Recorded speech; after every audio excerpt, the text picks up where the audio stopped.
isso, vamos falar de eleições, mais eleições aqui no Jornal Jovem Pan. Por essa razão, Carolina Abelim de volta mais uma vez ao vivo, trazendo todos os detalhes para a gente. Abelim, as eleições no Brasil alcançaram uma marca expressiva no Twitter, né? Uma rede social bem popular. Conta pra gente. O brasileiro é um povo muito presente nas redes sociais, né? Assim, dizem as redes, né, que estão em diversos países e, olha só, segundo dados que foram divulgados hoje, então, por essa rede social, pelo Twitter, a eleição brasileira é a mais comentada, a mais tuitada no ano de 2022 entre todas as democracias do mundo que promoveram eleições presidenciais nesse ano. Bateu inclusive a eleição da Colômbia, que elegeu em junho Gustavo Petro, que já tinha tido bastante participação de eleitores nas redes sociais, na rede social do Twitter. Aqui no Brasil, em 9 meses, lá de janeiro, começando em janeiro desse ano até o final agora de setembro, foram mais de 100 milhões de publicações.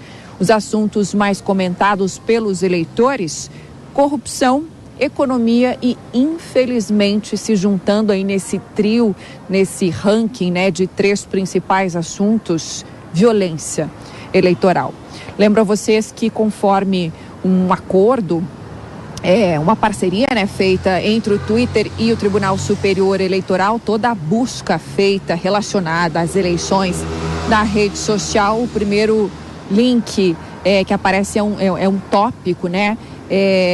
Linkando, então, se a pessoa tiver essa opção de ir até o site oficial do TSE com as informações oficiais do Tribunal Superior Eleitoral. E falando de postagem de Twitter, eu sei que vocês já abordaram esse assunto hoje aqui no Jornal Jovem Pan, mas reiterando a postagem que foi feita agora há pouco pelo presidente do TSE, ministro Alexandre de Moraes, que pediu que os brasileiros, claro, aqueles aptos a votar, né, os eleitores que compareçam às urnas no domingo, que não deixem de exercer o seu direito de votar e que o voto possa ser feito com paz, segurança, harmonia, respeito, liberdade, consciência e responsabilidade.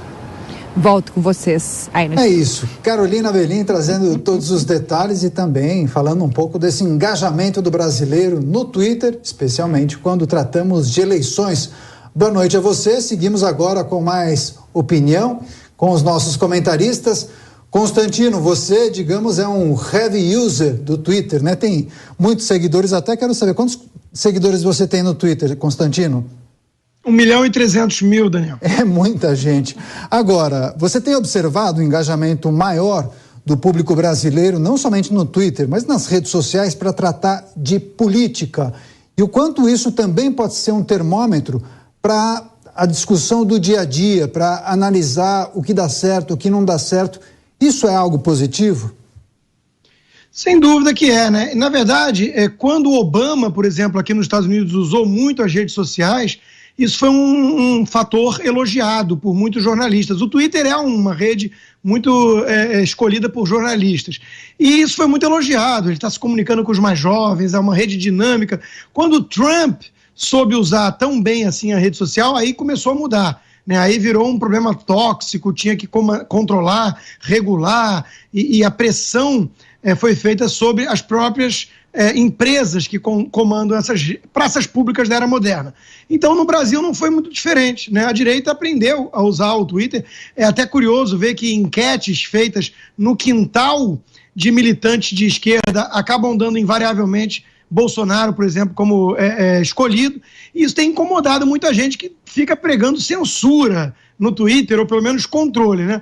Mas é um pouco cracolândia, tem de tudo, tem ataque, tem xingamento, tem que aprender a conviver com isso, né? Mas tem também informação circulando, Daniel.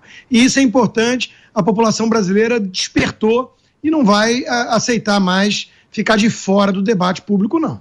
Agora, Cris, a gente está trazendo um dado relacionado aqui por meio da Carolina Abelim com o Twitter, mas de uma forma geral, de 2018 especialmente para cá, essa utilização das redes sociais pelas campanhas e pelos próprios usuários interessados em política tem aumentado bastante, né? Ano a ano, a cada eleição, isso aumenta mais, essa participação aumenta mais. O lado positivo é porque isso amplia a participação e, consequentemente, amplia a democracia. Mas o lado negativo, talvez, é que é difícil, né, para a própria legislação eleitoral conseguir abarcar todos os pormenores quando a gente trata de campanha na internet também. Como você analisa isso? É preciso avançar na legislação? Isso realmente fica mais difícil com a internet, esse controle? A internet é um vasto terreno, né, muito mais difícil, claro, de controlar. Agora, a questão é justamente esse verbo, controlar, né, porque...